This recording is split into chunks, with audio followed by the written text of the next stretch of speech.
Consciousness will always provide answers to the questions that you ask.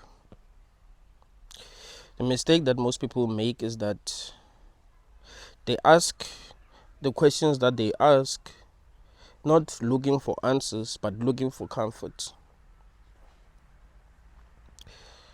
A lot of people believe that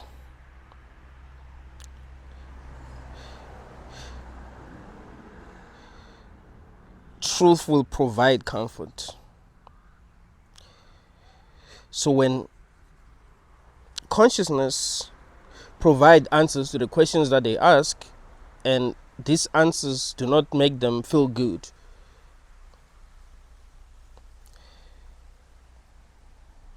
they convince themselves that they have not found the right answers. So they start looking for comfort.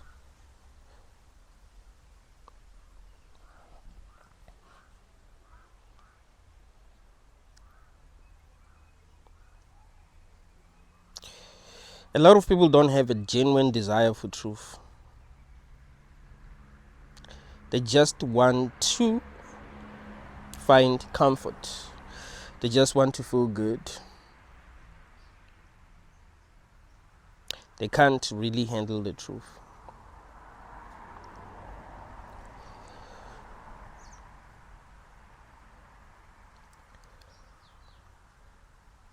I've seen many comments from people who don't agree with most of the things that I say on this channel. These people were saying that my message is negative, or my message is dangerous, or my message doesn't help anyone.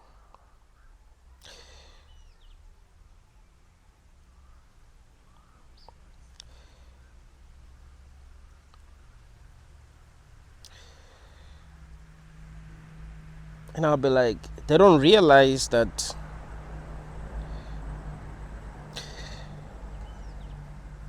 by making these comments, they're actually saying they don't want the truth, they want comfort. You see, if someone tells you the truth and you say, "It's what you're telling me is negative," you're not saying it's not true, you're saying it's negative. So it means that you are looking for something that sounds positive to you. You see the problem? It's not like they'll be like, "Well, I don't think what you're saying is true because of this and that." They're saying, "Well, what you're saying is negative." Like, yeah, the truth can be negative sometimes. Knowing the truth is negative, that's actually a positive thing. You must know.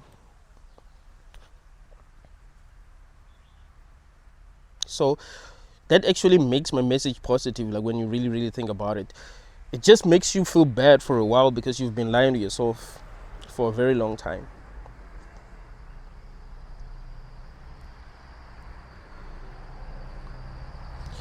The people who don't disagree with me shouldn't be saying that my message is negative. They should be telling me why they disagree with me. Because it is possible that someone tells you something that is true, but that you don't agree with, or that you don't feel is positive.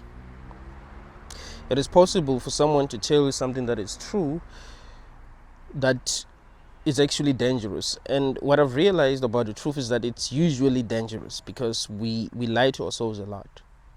If we realize that, the truth is usually dangerous. If you were to be honest with the people that you live with right now, you probably lose them, or they would think you crazy. If you were to be honest, people are not honest. That's what's scary. People are not honest with people that they are in relationship with. They're not honest with their friends, with their parents, their partners, co-workers. Not honest.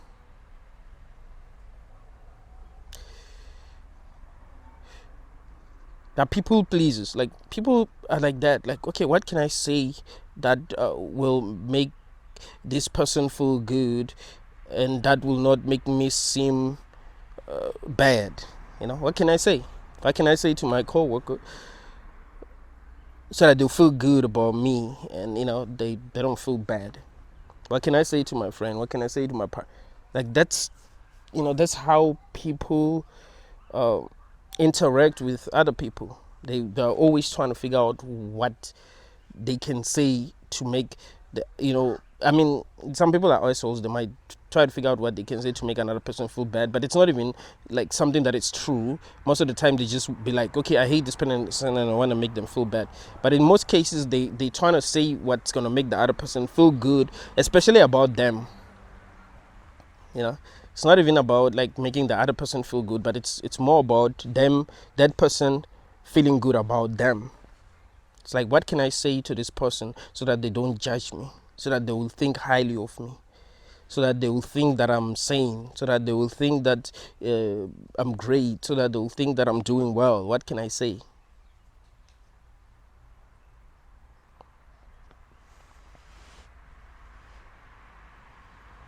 There's no honesty. If people were honest all the time, society wouldn't be the way that it is. Like, society will change completely, like, if people were to be honest all the time. Because people are not honest, I'm telling you.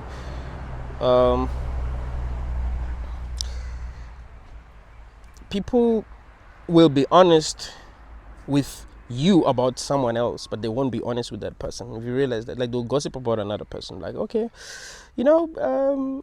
I think that person is an asshole, they said this, they said that, I hate what they say, or they're stupid, or they're this and that. They can't tell them to their face, like, they'll just tell another person because, well, that won't make that person feel bad about them.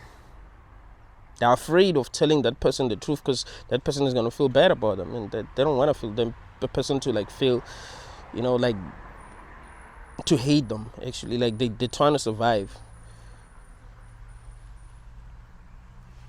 They don't want people to like have a bad feeling about them.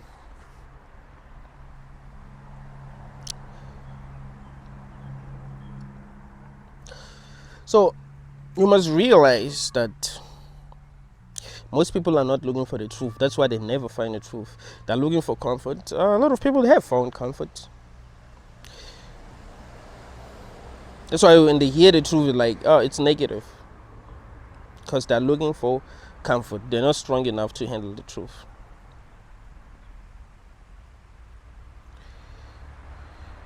They'll ask themselves, what's going on? Not, what is really going on? I mean, that's the right question to ask. What's really going on? Not what's going on. We know what's going on. But what's really going on? That's what we need to know.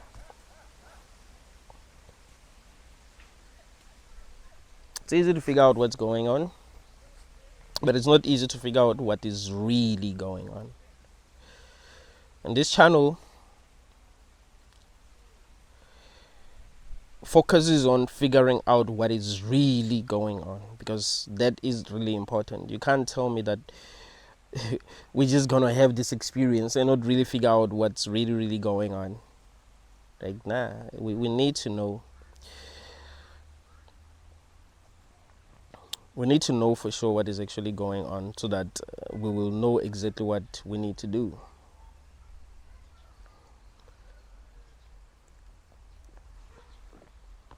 I was having a conversation with someone on Instagram. If you haven't followed me on Instagram, follow me on Instagram. That's where it goes down. Like, that's where I'm able to be more open, because they ain't like, I can say whatever. So I was having a conversation with someone on Instagram, and they asked me, what do you think happens when we die? And I was like, you know what, I'm not gonna tell you now. I'm gonna actually make a video about that. Like, I'm gonna make a video talking about what I think happens when we die.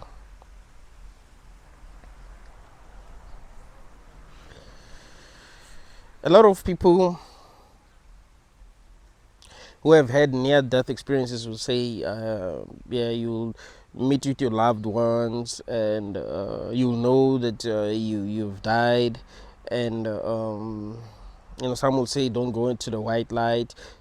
Some will say you'll meet the deities that you used to worship and all that. But you know what I think? I think you will still be in this simulation. Like, you having a near-death experience, or you experiencing what the people who have near-death experiences experience, will mean that you are still in the simulation, like you haven't escaped. What I think happens when you die is that you actually wake up. Like when you truly died, like when you've truly escaped this, you will literally wake up, like wake up somewhere, and you would remember a lot of things. Like, you won't have to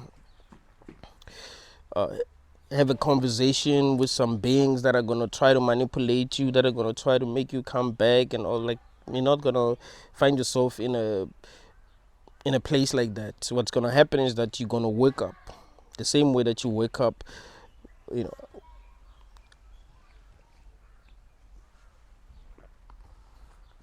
same way that you wake up from a deep sleep. You'll wake up and be like, what? It was all a dream.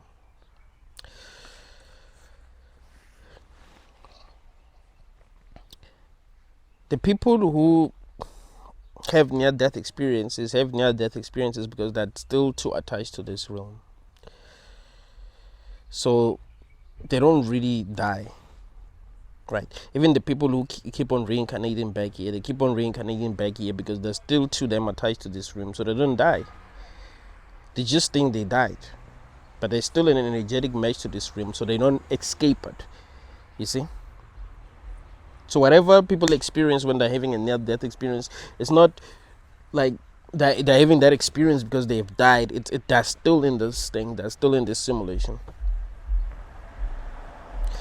So people who keep on reincarnating back here because they've never really died. To die is to actually escape this. How do you escape this? You must make sure that you are really not an energetic match to this anymore. That's how you escape this. It's like, if you like having a dream, if you want to like really wake up from that dream, you must really know that it is not serious. Like, once you like start to realize that it's a dream, like you'll start to feel this kick. Like, have you ever felt like a kick when you're about to wake up from a dream? Like, when you start to realize that you're in a dream and you feel this kick, boom, boom, and then you wake up. So it's what you need to realize is that this is not real, right? If you can realize that, and no matter what happened, you don't take it too damn seriously. No matter where you find this, like, you can find yourself in a very good situation, but you still don't take it seriously. You can find yourself in love, but still don't get too attached, right? Like, no matter what you experience, don't get too attached. No matter what you get to have, don't get too attached. No matter what you want, don't get too attached. When you're attached to something, you can feel it, that you're attached to it. Whatever, like when things happen to something that you're attached to, like you can feel it, like you lose a lot of energy because you're too damn attached. So you must not take this as the real world. You must not take whatever happens here too damn seriously. So much that you become an energetic mesh to this. Is, I think, the reason why some people never wake up, it's because they are still energetically tied to this. Something pulls them back because they still have a connection to this. So if you are truly detached from this, if you're truly detached from this, you actually wake up and you're going to be like, well, it was all a dream. Like, how did I not even realize that it was all a dream? So when you die, you actually wake up for real. Like actually wake up. You're not gonna deal with the entities that are gonna try to manipulate you. You know, you're not gonna meet your loved ones that are gonna be telling you that, hey, you need to do this in order to, like, you're gonna remember everything. You're going to remember what happened before you came here. The same way that when you wake up from a dream, you actually remember what time you slept. You know, like, okay, I went to sleep around this time. I was doing this before I went to sleep. And this is what was happening. But when you're in a dream, you don't remember. So yeah, what's gonna happen when you wake up from this reality is that you're gonna, like, remember the things that you forgot because you've been stuck in this for a very long time. What happens to most people who keep on coming back here is that it's like when you are having a dream within a dream. It's like they wake up and then find themselves in another dream. And it's not like people like find themselves in a dream within a dream. It's that they don't wake up. So they think they have woken up, but then consciousness is already, creating another dream experience for them.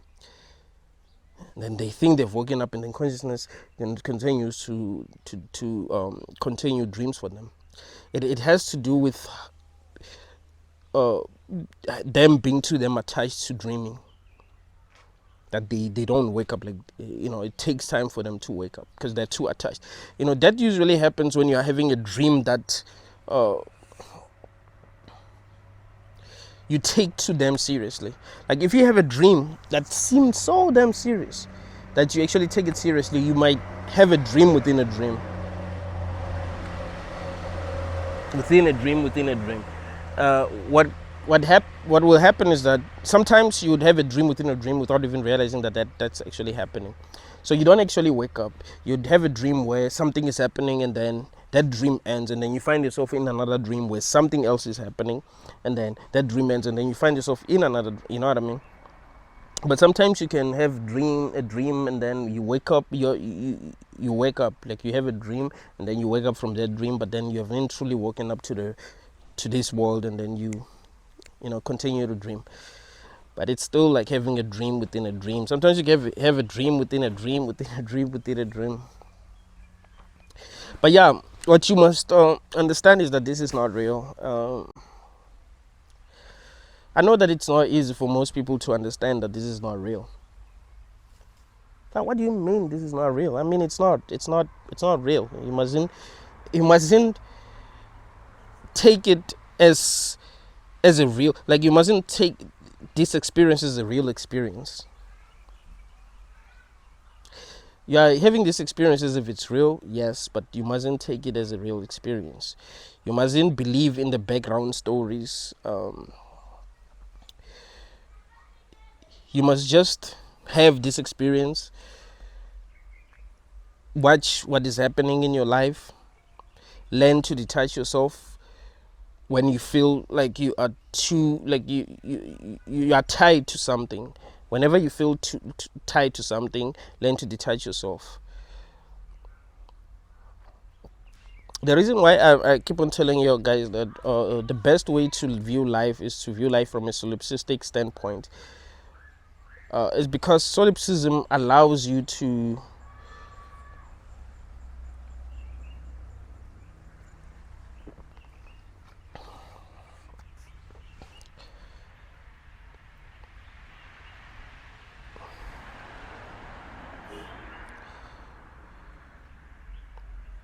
view the outside world the same way that you like look at dreams. Like everything that is happening in my own mind. Right? Everything that is happening in my own mind. It's not happening outside of me. I'm the only one who's conscious, and everything is happening in my mind.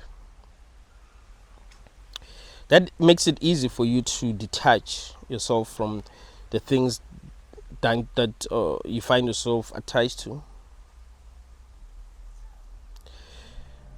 What will make it hard for you to detach yourself from the things that you're attached to is taking them seriously, thinking that these things are actually real. One of the biggest reasons why you're not attached to your dreams is because, well, you think they're not real. Like, you've had dreams where you had everything that you wanted, and you've woken up from those dreams, and you never feel like, hey, I lost something. Right? You never feel like you lost something. The reason why you don't feel like you lost something is because, well, you feel like it was just a dream. So you must look at this reality the same way that you look at dreams, so that when you lose some of the things that you have, you don't feel like you've actually lost something, because it is just a dream. So you need to train yourself to look at this the same way you look at dreams. Some people might say, oh, solipsism is actually dangerous, because people who are solipsist, because they don't believe in the existence of others, they might actually mistreat other people. They might actually be selfish. But what you must notice is that if you really take everything as part of you, if you believe that everything comes from you, it's actually much easier for you to have a lot of compassion. It's actually much easier for you to love. You might ask a very important question: why should you have compassion if you are the only one who exists? Why should you care if bad things are happening to other people? The same way you care if you're watching a movie or TV series and something bad is happening to someone and you want them to win, you're rooting for them. This is like watching a movie that seems real. So of course you would care more about what seems to be happening to other people than how like what you see in movies.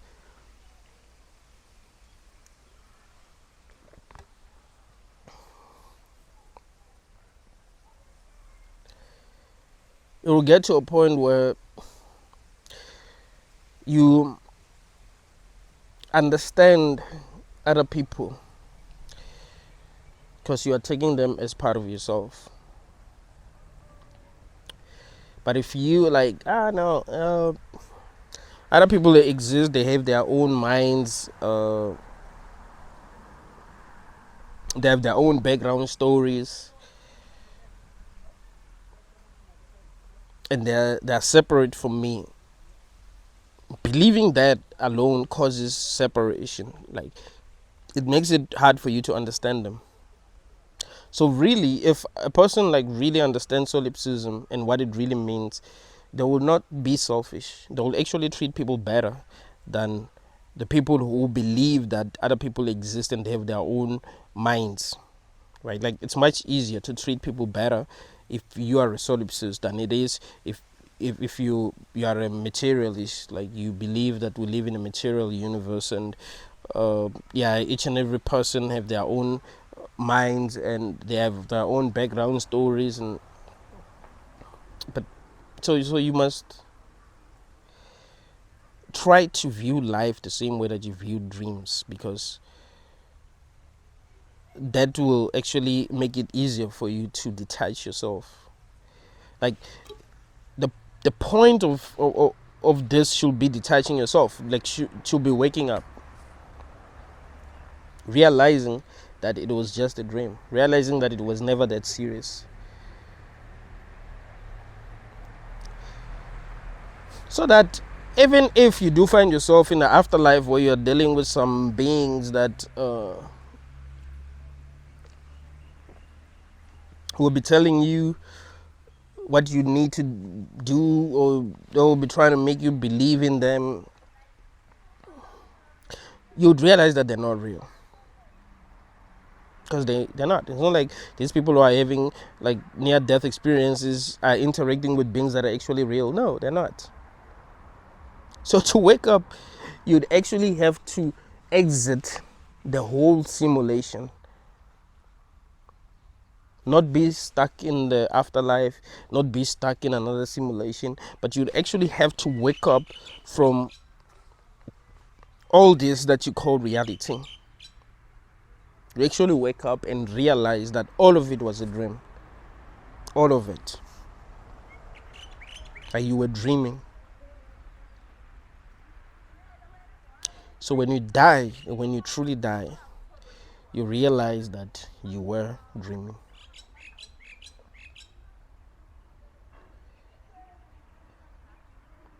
So while you're still here, try your best to not take things too damn seriously. Try your best not to be too damn attached. Try your best to not be attached to emotions. Oh, I hate that person. They did this, they did it. That's how they're gonna get you. Like if you're gonna be like, oh, I still hate this person because they did this and did that. Like there needs to be detachment from blame, right? Like you don't blame other people because, well, they don't even exist. So why are you really blaming? It's like if you were in a dream where the dream characters did something bad and you were mad at them. That's you being too damn attached to the dream.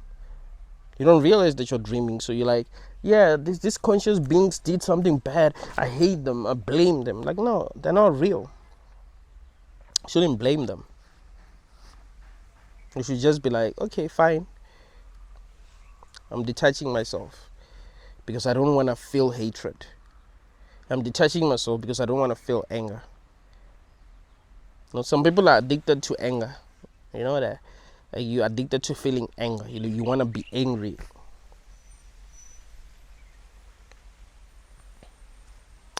You need to get to a point where you're not addicted to any emotion. You're not addicted to being sad. You're not addicted to being angry. You're not addicted to being happy. You're not addicted to feeling any emotion. You're not addicted to emotions at all.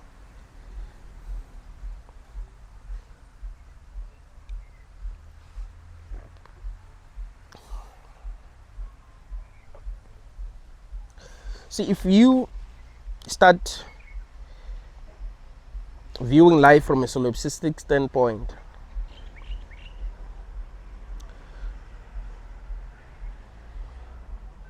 you would actually be more free than you could ever be if you take this world too damn seriously.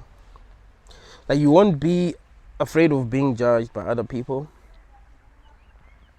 I mean, if there's something that has held you back, if there's something that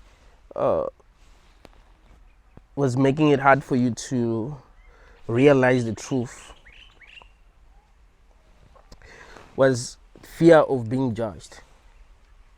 Like you're afraid of being judged. You're afraid of other people thinking that you're wrong. You're afraid of other people thinking that you're crazy. You're afraid of other people thinking that you're not okay. You're afraid of other people thinking that you're not doing well. You're afraid of other people looking down on you. No. You shouldn't care what other people think. If they look down on you, let them look down on you. If they think you're crazy, let them think that you're crazy. If they think you're stupid, let them think you're stupid. If they think you're evil, let them think you're evil. Because no one is really thinking that you're evil. It's actually you who think that someone is thinking that you're evil, or someone is thinking that you're stupid, or someone is thinking that you're ugly, or someone is thinking that you're not doing well, you're not okay, you're this, you're that. Because there's no other person. You are the only one here. You understand? So there isn't any other person who's actually thinking anything. It's you. So it's you who's actually judging yourself, whether you realize that or not. So you are judging yourself so much that you are not free. Like you are standing in the way of your own freedom because of how much you judge yourself. I mean, even if you don't look at life from a solipsistic standpoint, you realize that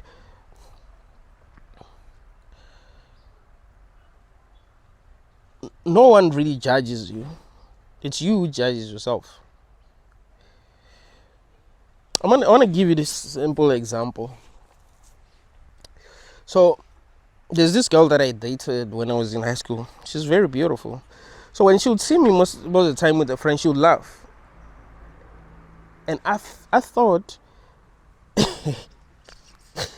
at the time, I thought, okay, she's laughing at me because, well, I'm different, you know what I mean? She's really cute. And she would laugh. And I was like, she's laughing at me because, well, I'm different.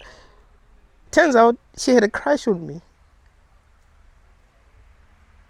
I was surprised, like, when I found out that she has a crush on me, and yeah, we ended up dating. I was the one who was judging myself, because she wasn't judging me, she was just laughing. And even if, and this is something that's very important, even if another person judges you, like, it's like you don't believe in solipsism, so yeah, another person is judging you, it doesn't really mean that what they're really saying is what they believe. Like, it's up to you whether you believe that what they're saying is what they really mean. Some people can say bad things just because they're jealous. Like, they can say bad things about you because they think you're there because they're jealous. So they'll be like, okay, what can I say about this person that will make them feel insecure? And then they say it, and you feel insecure. But really, it's because they're jealous. So it's you who's judging yourself at the end of the day. It's you who are creating this prison where you care what other people think. Like, no, you shouldn't. I'm telling you, like, that's caring what other people think is actually stupid. You need to be sovereign. Like, you need to take all your power back and just do what you need to do and allow other people to respond the way that they will respond. Right? Let other people respond the way that they need to respond. It's fine. You should only focus on why you are doing the things that you are doing, why you are saying what you are saying, why you are acting the way that you are acting. That's how you take your power back. All right? It's much easier when you're like, it's much easier for those who are solipsists because they've already taken their power back. But yeah, sometimes they do still act like people who don't understand solipsism. But really, if you really going to understand what solipsism really means, you'll be alright. You're not going to give your power away. Ever. You feel weak because you've given your power away. You have to understand that your true power as a conscious being lies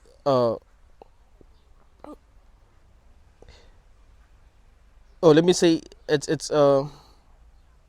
it comes from being so damn grounded that nothing outside of you has your power.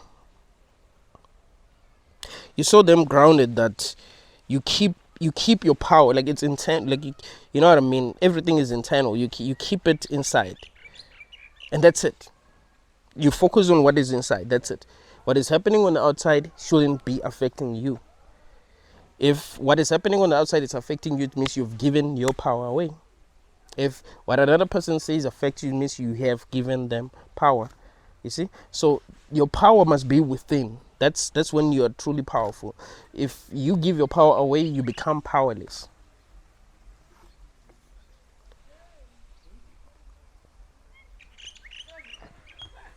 So realize that you are the one who's been giving your power away. It's not like other people have power. They don't. They never did. They never will. You know, that's just an illusion, actually. Other people having power is an illusion. They don't. It's only you who has power.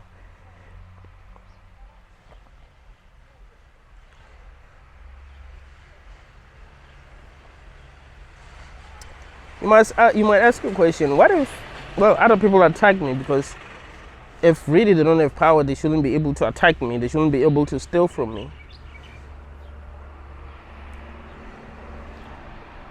Your interpretation of what happens,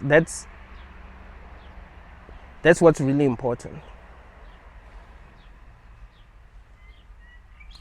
If you tell yourself that, well, they attacked me because they're bad people, I should hate them, they're evil, they're ignorant, they're this and that, you're giving your power away.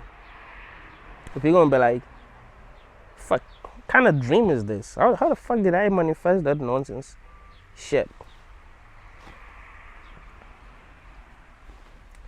You don't lose your power. Yes, things will happen to test you. You are really in a very confusing world. So things will happen to test you, but you should detach yourself. Like, as soon as you remember that you must detach yourself.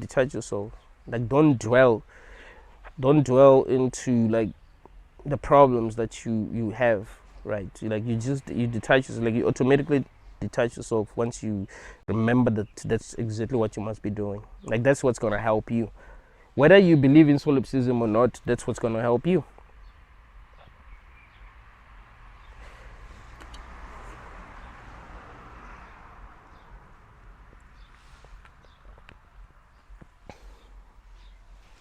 The moment you take this to them seriously, the moment you lose your power, the moment you care what other people are saying, the moment you lose your power.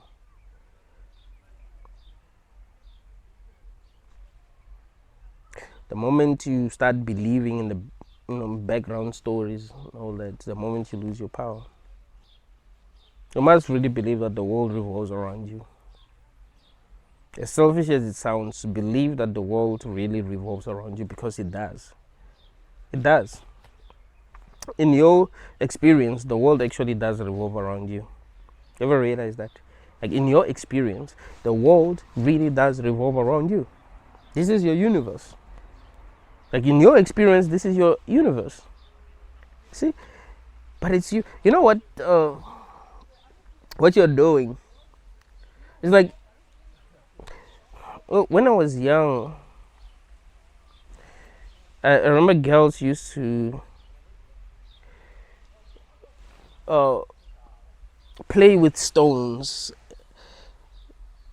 create stories in their own head. Like, okay, this stone is the mother of this one, and this is the father, and this this is this, and they will take this game that they'll be playing with themselves so damn seriously that they will feel emotions. You could see that, you look at a girl playing with these stones and you're like, dang, she's taking this seriously.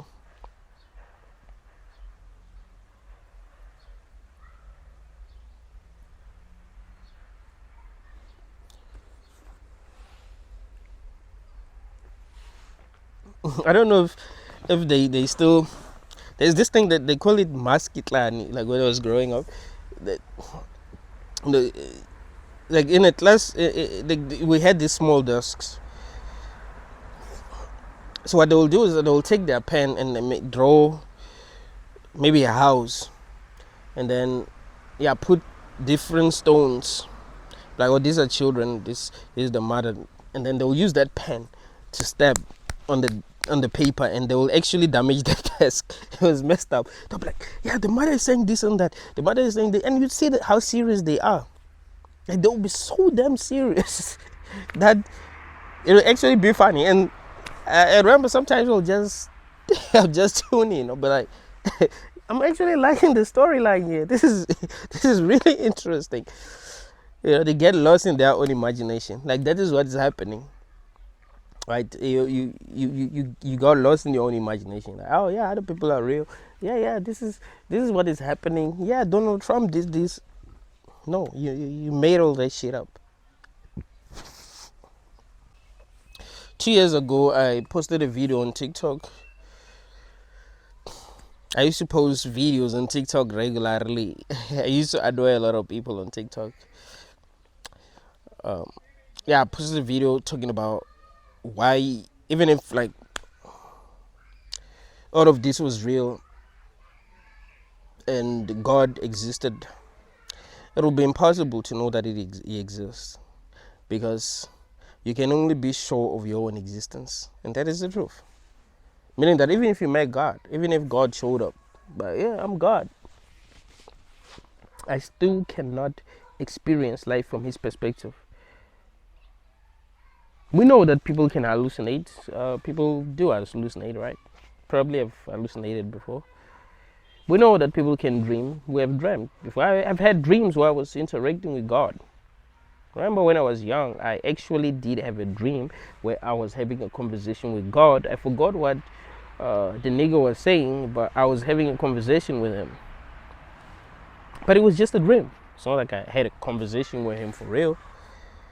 So why would I be sure that I'm having a conversation with God if I can't even experience things from his perspective, if I can only be sure of my own existence? Like that is, I keep on telling people that solipsism is true because, well, it is true. You know what I mean? Like you can only be sure of your own existence. You can only be sure of the existence of your own mind. You cannot be sure if there are other minds. You thinking that there are other minds is that's assumptions. You're just assuming that people have other minds. They have their own minds. The same way that when you're dreaming, you believe that people that you interact with have their own minds. But do they? Did people in your dream have their own minds? When you're having a psychedelic experience and you know, encounter, mention elves, and you're like, oh yeah, they're conscious. Are you sure? When you're hallucinating, you sure these people that you see in your hallucinations are conscious? So there will be no way of, figuring out that God is actually real, because you can only be sure of your own existence. And that is the truth. That is the final truth. That you are the only thing that exists, because that's the only thing that you can only be sure of. Like that's it. Like if there's something that you can be sure of, is your own existence. That's it. So why do you give your power away by making assumptions? Like other people exist, there's a God outside of me and all that. Like why? It's just you giving your power away. You literally have no direct experience of other people's existence, other than just them being your imagination. Like other people really do exist as your imagination. They don't exist without you. Like once you switch off your laptop, Benedictine stops existing. He exists in your imagination. I mean, that's what is true in your experience. He stopped existing.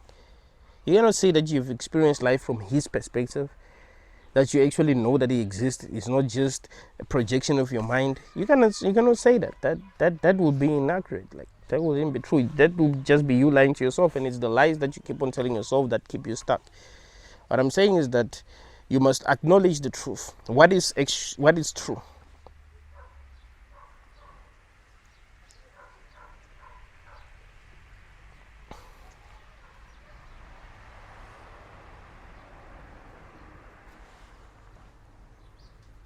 Realize that the truth is that in your experience, you're actually the only conscious being.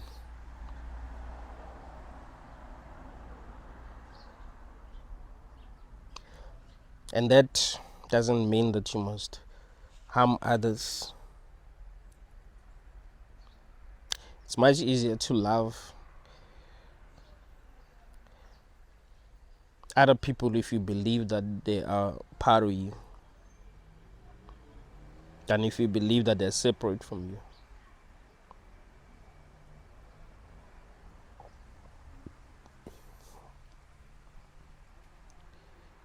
So, to be able to detach yourself,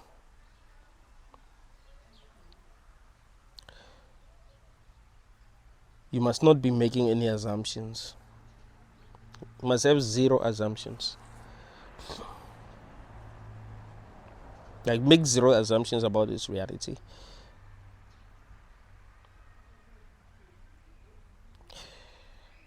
But when you view life from a solipsistic standpoint, you realize that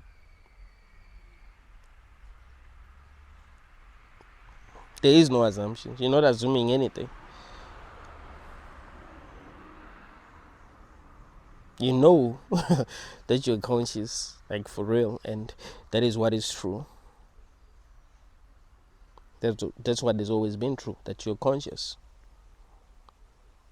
But then if you say that other people are conscious, that's an assumption. You don't know that other people are conscious.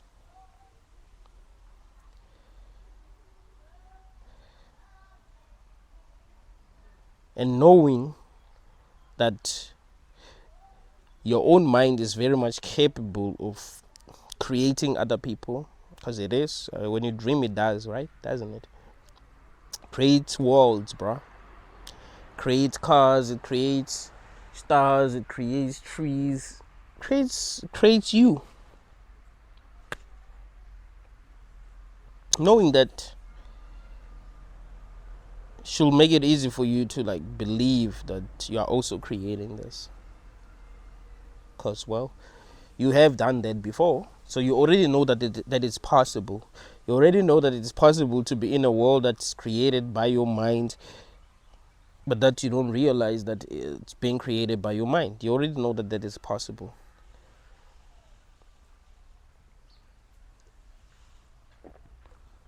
So what makes you think that this world is not created by your mind if your mind have already created other worlds?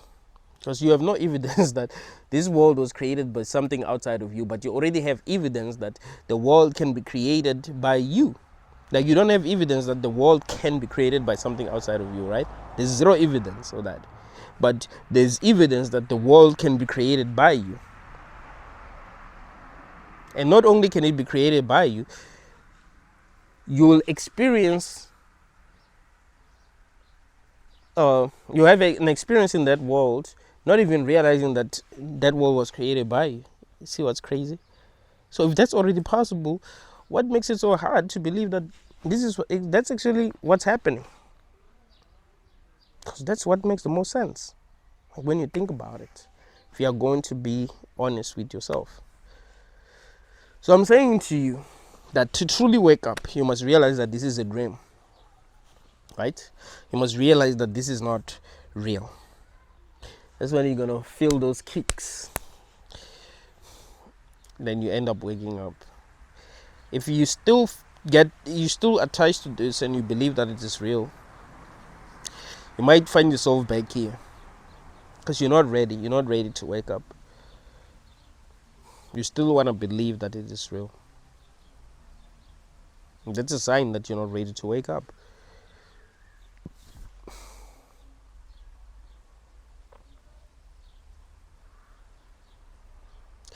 Reality is something, and whether you believe what I'm saying or not, whatever reality is something that's strange as fuck.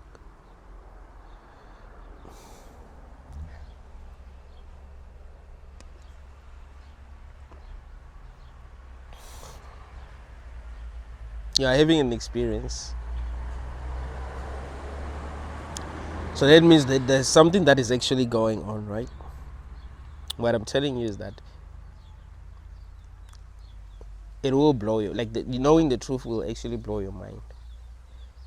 So even if you think solipsism is not true, know that whatever the truth is will blow your mind. So don't think that solipsism is not true because it sounds too crazy. The truth will always be crazy. That's the thing. But that doesn't mean that it isn't true.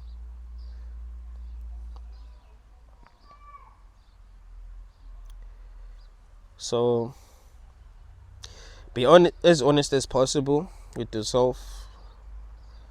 Don't live in fear. Don't be too attached to anything.